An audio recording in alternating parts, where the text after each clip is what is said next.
Comme l'algue fugitive sur quelques sables de la rive, la vague aura roulé mes os.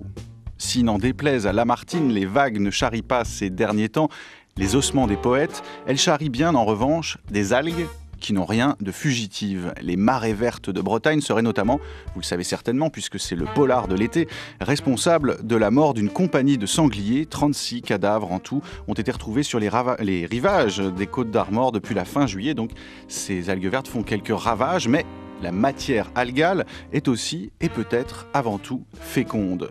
Oui, sous les longues franges entrelacées des algues sont tapis des mystères ubéreux et, semble-t-il, inépuisables.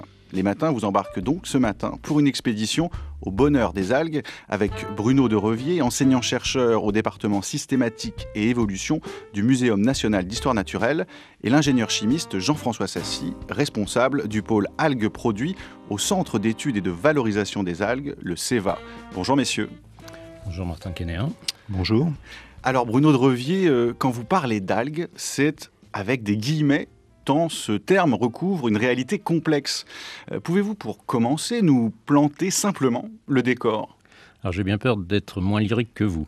Alors effectivement, les spécialistes qui sont en charge de la classification du vivant, qu'on appelle les systématiciens, ont tendance à classer les organismes dans des tiroirs, dans des boîtes, si vous voulez, et il se trouve qu'on n'a pas une boîte algues, on a une douzaine de boîtes d'algues. Donc les algues sont réparties un petit peu partout dans le vivant. Alors si on veut un peu raconter les algues, ça nous oblige à raconter un peu le vivant.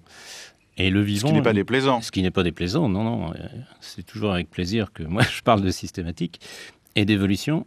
Et le vivant est composé de deux grandes catégories d'organismes. Des organismes qui ont des cellules qui ne sont pas compartimentées, c'est ce qu'on appelle familièrement les microbes. Et puis tout le reste, qui a des cellules compartimentées, y compris les nôtres d'ailleurs. Et donc les algues appartiennent à ces deux catégories. Alors déjà, les algues appartiennent à ces deux catégories, puisqu'on a une catégorie de bactéries qu'on appelle les cyanobactéries, les algues bleues, et puis les 11 autres groupes d'algues sont répartis dans le reste qu'on appelle les eucaryotes, donc les cellules compartimentées. Et pourquoi sont-elles compartimentées ? Parce que, contrairement aux bactéries, elles ont évolué par emboîtement, comme des poupées russes. Et ce sont deux catégories de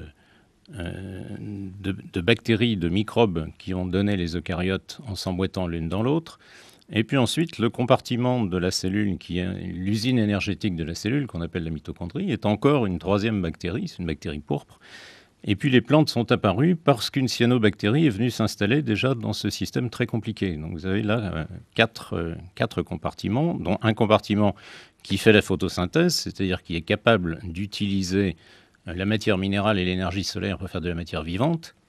Et ça, c'est ce qu'on appelle les plantes. Et puis, si on regarde ensuite la diversification de ces eucaryotes, de ces cellules compartimentées, on s'aperçoit qu'à côté de la lignée des plantes, il y a encore 4 lignées.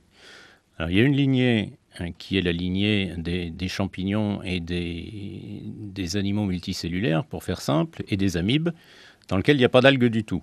Alors, si je vous dis ça, ça veut dire que dans les 4 autres, il y a des algues. Donc il y a des algues dans les plantes, et il y a aussi des algues qui ne sont ni des animaux ni des plantes. Et on se retrouve encore avec 3 lignées. Ces algues sont partout, on l'entend bien à vous écouter, Bruno de Revier. Mais alors, si on prend l'exemple très médiatisé donc, de ces fameuses algues vertes, quel est leur nom savant, qui sera peut-être un brin lyrique, lui, et à quelle catégorie appartiennent-elles ? Elles appartiennent aux plantes vertes, comme les plantes que vous avez dans votre salon.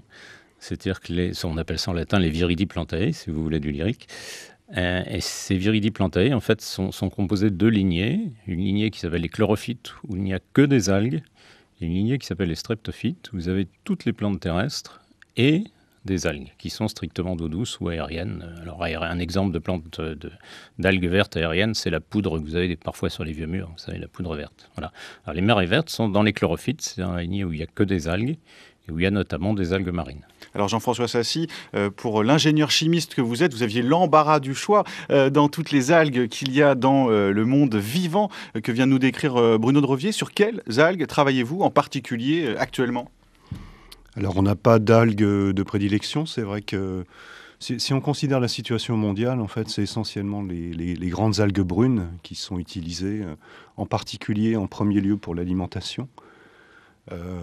Ensuite, vous avez des algues rouges qui sont majoritairement soit des produits pour l'alimentation, soit des produits pour l'industrie. Ça donne lieu en particulier à tous les gélifiants qu'on utilise. Un exemple typique, c'est le flan à reconstituer en poudre. Vous avez dedans un extrait d'algue qui va donner par interaction avec certaines substances du lait une gélification au contact de l'eau. Alors avant qu'on parle des usages, parce que j'aimerais qu'on y vienne bien sûr en détail, non seulement pour quelques recettes de cuisine, mais pour bien d'autres domaines, Jean-François Sassy, vous vivez au quotidien, au contact, en compagnie des algues. Est-ce que vous pourriez nous décrire un peu, notamment ces grandes algues brunes ? Je ne sais pas si elles vous inspirent des descriptions lyriques, mais essayez pour voir. C'est vrai que j'ai la chance de travailler avec vue sur algues, puisque le CEVA a un accès direct à la mer et à un champ d'algues qui fait partie qui est considéré comme le plus grand champ d'algues d'Europe, avec 600 espèces de grandes algues présentes. Donc je dirais on n'a que l'embarras du choix dans toutes les espèces qui sont présentes sur les rochers. On a effectivement aussi un travail autour des algues de marée verte, puisque clairement la biomasse est là et les collectivités nous demandent toujours de trouver des usages pour alléger un petit peu les coûts associés au traitement de ces algues. Donc voilà, après c'est vraiment en fonction des sollicitations des entreprises, des collectivités, qu'on va se tourner vers tel ou tel type d'algues, en fonction des substances recherchées, en fonction des domaines d'application. Et alors, puisqu'on est à la radio, Jean-François Sassy, un champ d'algues sur lequel vous avez vu, donc depuis le CEVA, le centre, alors attendez, j'ai oublié le sens de cet acronyme, le centre d'études et de valorisation des algues qui est à Pleubian. Est-ce que ça a un son particulier, un champ d'algues ? Non, ça n'a pas un son particulier, ça a une odeur particulière par contre, clairement.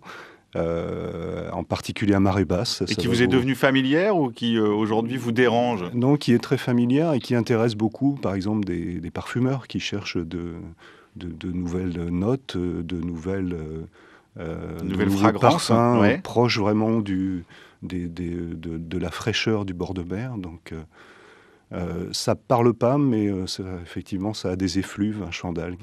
Alors à l'instant, Bruno de Revier, Jean-François Sassy nous parlait des usages, notamment dans le domaine alimentaire. Alors venons-en à ces usages des algues diverses et variées aujourd'hui dans le monde et en France en particulier.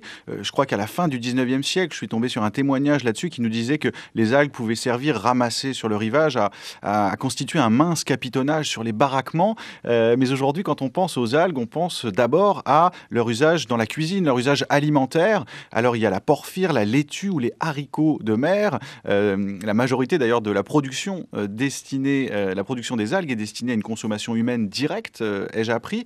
Quelle est votre algue préférée ? Mon algue préférée, c'est l'Immentalia, c'est le haricot de mer. C'est le haricot de mer dont, assez bizarrement, on ne mange que les organes reproducteurs. C'est-à-dire que l'Immentalia, en fait, c'est une sorte de petite pyramide qui serait fixée par sa pointe, qui fait quelques centimètres de haut, et puis partent du milieu de la base de cette pyramide deux grandes lanières qui sont uniquement constituées des organes reproducteurs et qui peuvent atteindre plusieurs mètres. Là. Et c'est cette partie-là qui est moelleuse et qui est très agréable à manger avec du poisson et de la crème, par exemple. C'est excellent. Donc vous la pimentez pas comme on fait dans certains restaurants asiatiques ? On peut la pimenter, si, tout à fait. Et alors où est-ce qu'on la trouve, cette algue ? Alors elle est uniquement dans l'Atlantique Nord, et donc l'endroit où il y en a le plus, c'est la Manche. C'est vraiment une algue qui a une distribution relativement limitée et qui est assez fragile. Je pense qu'il faut faire attention à l'exploitation de la ressource. Je ne sais pas ce qu'en pense Jean-François. Alors Jean-François Sassy ? Oui, effectivement, il faut faire attention à l'exploitation des ressources. Il faut éventuellement aussi envisager des modes de préservation et de culture de cette algue pour, d'une part, préserver les peuplements naturels, tout en ayant quand même suffisamment de biomasse pour des usages alimentaires. Après la description que vient de nous faire Bruno de Revier, il risque d'y avoir des pêcheurs plus ou moins bien intentionnés concernant et bien sûr les quantités de cette algue dans la Manche en particulier. Et vous avez une algue fétiche, je dirais pas au petit déjeuner, bien qu'il soit l'heure de ce rendez-vous, mais en général, est-ce qu'il y a une algue qui vous sied particulièrement, Jean-François Sassy ? Alors, il y a une algue qui est sympathique, qui s'appelle l'Aurantia, que les restaurateurs appellent le poivre de mer. Donc, Bruno de Revier n'a pas l'air d'accord, mais alors expliquez-nous ce poivre de mer. Moi, j'aime pas du tout. Alors, ce poivre de mer est très iodé, très acre, et donc ça peut servir en particulier à aromatiser des plats. Et à nouveau, alors vous allez faire de la publicité pour Pleubian. C'est à Pleubian qu'on trouve le poivre de mer ? On en trouve à Pleubian, mais pas uniquement. Autant Immentalia, donc les haricots de mer sont très distribués de façon étroite sur la Manche. L'Aurantia est beaucoup plus distribué. Alors quand on se renseigne justement sur l'usage alimentaire des algues, on découvre qu'il y a aussi des micro-algues qui sont utilisées pour l'alimentation humaine, mais aussi l'alimentation des animaux d'élevage. Est-ce que vous pouvez nous présenter, nous expliquer cela, Bruno de Revier ? En fait, pour ce qui est de l'alimentation humaine, c'est assez limité. Il y a quelques cyanobactéries, il y a la spiruline en particulier, et puis il y a des micro-algues vertes comme la chlorelle, qui sont utilisés pour l'alimentation humaine, mais à titre de complément alimentaire, c'est pas une nourriture en soi. En revanche, il y a effectivement des microalgues qui sont utilisées pour l'élevage, mais il s'agit d'élevage en aquaculture. C'est-à-dire que pour nourrir des larves, on a parfois besoin de toutes petites algues. Et donc ce sont ces algues-là qui sont élevées pour nourrir les larves. Alors, à propos des algues et de leur usage alimentaire, on sait que les Japonais font une grande consommation des algues et après la catastrophe de Fukushima, il a été dit que des algues étaient touchées par la radioactivité et donc qu'il y avait un embargo sur les exportations d'algues en provenance du Japon pour les gourmets. Quel regard vous portez sur cette contamination des algues au Japon, Jean-François Sassy ? Alors c'est vrai que les algues sont le premier maillon dans la chaîne de décontamination. Donc elles vont effectivement capter des radionucléides. Après, si on prend la situation au Japon, il faut bien voir que la consommation japonaise est aussi beaucoup basée sur de l'importation, en particulier d'algues de Corée. Donc ces algues-là ne sont pas spécialement touchées par le problème de Fukushima. Mais le fait que les algues soient touchées quand il y a une catastrophe nucléaire exceptionnelle, comme celle de Fukushima, quand il y a, je ne sais pas, des dégazages de navires au large des côtes françaises, par exemple, est-ce que ça vous inquiète ? Est-ce que ça vous met en colère ? Est-ce que vous êtes résigné sur le sort de ces algues ? C'est plutôt inquiétant, oui, tout à fait. Si on prend la terminologie, par exemple, marée verte, est issue directement de la terminologie qui désignait une pollution qui s'appelait marée noire. Donc, on a des catastrophes, oui, qui, à un moment donné, vont avoir des impacts néfastes sur la flore et donc sur la faune marine. Soit. Alors, quand on parle justement de ces marées vertes, se pose la question de la toxicité des algues, avec la mort de ces sangliers, de ces petits marcassins qui ont ému l'opinion, et à juste titre, parce qu'on sait qu'il y a aussi des personnes, des humains qui sont, semble-t-il, morts des suites d'avoir respiré les émanations issues de ces algues vertes en décomposition. Est-ce que ça veut dire que, puisque c'est le début de la saison, Bruno de Revier, les algues seraient comme les champignons, qu'il y a des algues qu'on peut goûter, déguster, et puis d'autres dont il faut se garder ? Alors, il faut dire une chose très clairement, ce ne sont pas les marées vertes qui sont toxiques, c'est uniquement leur dégradation lorsqu'elles sont à terre dans un milieu sans oxygène. Et on peut d'ailleurs manger les algues de ces marées vertes quand elles sont fraîches. Tant qu'elles sont dans l'eau, vous pouvez vous baigner dedans, vous pouvez les manger, il n'y a absolument aucun danger. Et ce qu'on peut même dire, pour rassurer tout le monde, c'est qu'il n'y a pas d'algues qui soient vénéneuses. C'est-à-dire qu'on peut goûter absolument tout sur le terrain, et notamment sur les côtes de l'Atlantique et de la Manche, sans aucun danger. Il y a des algues qui sont extrêmement acides, c'est-à-dire que vous avez à l'intérieur de l'acide sulfurique. Donc celle-là, vous allez sentir une impression de vinaigre extrêmement puissante, vous arrêtez d'en manger, sinon vous allez vous abîmer les dents, mais c'est ce qui peut vous arriver de pire. Alors il y a effectivement les colerpes en Méditerranée dont il faut peut-être, je dis bien peut-être, se méfier. Je dis peut-être parce que dans certains pays, les colerpes sont consommées. Alors ça ressemble à quoi ? Si vous nous dites qu'on peut croquer toutes les algues du rivage, quelles sont celles qu'il faut garder loin de la bouche ? Alors, celles qu'il faut garder loin de la bouche, donc ce sont les Démarestias qui sont très acides, et les Dictyopteris, et puis se méfier des caulerpes. Et qui ressemblent à quoi alors? Alors, les caulerpes ressemblent à une grande plume verte, ou bien à des petits grains de raisin. Voilà, ce sont des algues dont il faut se méfier parce qu'elles contiennent des toxines, mais on ne sait pas si ces toxines sont toxiques quand on les consomme. Elles sont toxiques par ingestion, si on vous les met dans le sang, si vous voulez. Mais si vous les consommez, c'est pas du tout certain que vous soyez empoisonné, en tout cas pas avec des quantités faibles. Alors Jean-François Sassy, à l'instant, avec la description que nous fait Bruno de Revier, on l'imagine en train de goûter, de ramasser des algues sur le rivage, donc pour les goûter une à une. Une question me vient, est-ce qu'il y a des algues qui sont psychoactives et qui pourraient faire office de drogue, comme on trouve des plantes dans les forêts qui sont toxiques, mais qui ont aussi des effets sur la conscience? Alors c'est vrai que certaines algues ont des propriétés stimulantes. Certaines algues vertes, par exemple, sont capables de produire de la dopamine. Donc de dopamine qui est un neurotransmetteur bien connu dans le cerveau. Donc il y a effectivement certaines substances qui peuvent avoir des effets stimulants dans les algues. Et on a imaginé les synthétiser, les extraire pour en faire des produits dopants?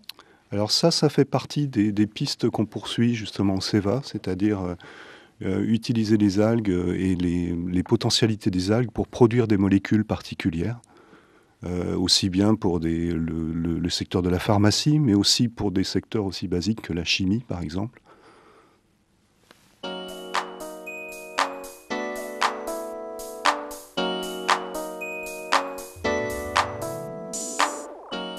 Vous représentez un arbre que vous avez connu ou particulièrement aimé.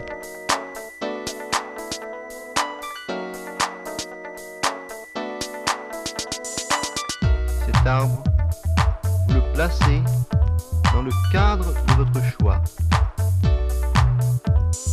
1. Vous êtes à l'écoute. 2. Vous n'avez qu'une idée. 3. Vous êtes heureux. Vous êtes calme et fort. Calme et fort.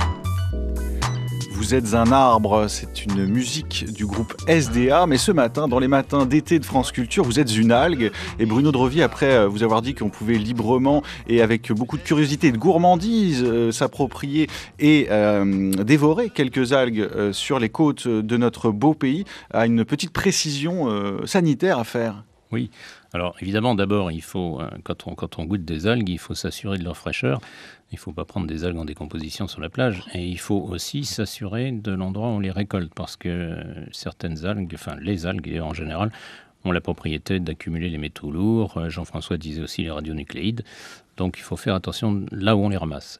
Et alors, autant il n'y a aucun danger avec les algues qu'on voit à l'œil nu, autant les algues microscopiques, elles, peuvent présenter des dangers réels. Alors, comment est-ce qu'on peut se retrouver à manger des algues microscopiques? Eh bien, ce sont les filtreurs, comme les moules ou les huîtres, qui vont les accumuler. Et vous allez manger les fruits de mer, et vous allez vous retrouver intoxiqué. Alors ça peut être une intoxication qui n'est pas très grave, ça peut être une simple diarrhée, ça peut aussi être de l'alexandrium. L'alexandrium, c'est une dinoflagellée qui a des toxines qui ont été dites plus puissantes que celles du cobra et qui ont la mauvaise idée de résister à la cuisson. C'est-à-dire même si vous cuisez vos fruits de mer, vous allez quand même être intoxiqué. Et dans des pays où il n'y a pas de réseau d'alerte comme en France, eh bien, il y a des morts tous les ans, notamment au Chili, par exemple. Alors, après cette petite note plus inquiétante de la part de Bruno de Revier, je voudrais qu'on parle d'un autre usage qui vous redonnera peut-être le sourire, ou en tout cas qui a pour but d'embellir votre apparence et votre visage. C'est l'usage des cosmétiques qui est fait des algues aujourd'hui. Le CEVA, le Centre d'études et de valorisation des algues, se mêle de cette application industrielle avec vous, Jean-François Sassy. Est-ce que vous pouvez nous dire en quoi les algues sont intéressantes? J'ai vu qu'il y avait notamment la fameuse ulve qui était réputée pour être utilisé dans le domaine cosmétique. Alors c'est vrai que l'usage cosmétique des algues est, je dirais, un usage traditionnel, puisque les Romains avaient déjà découvert les vertus de la thalassothérapie, des bains de mer et des enveloppements d'algues.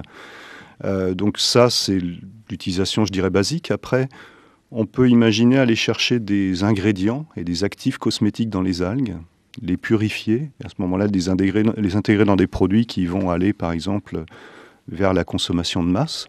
Donc le cas des algues vertes que vous citez, c'est le cas d'un programme de recherche qu'on est en train de terminer au CEVA, justement dans la logique de valorisation des algues de marée verte. On a voulu extraire, purifier et transformer une molécule qui est présente dans les algues vertes pour faire des actifs cosmétiques, en particulier pour leurs propriétés anti-vieillissement vis-à-vis de la peau. Donc c'est un projet qui arrive à son terme là, et on espère que par la suite ça nous permettra de développer un vrai produit sur le marché.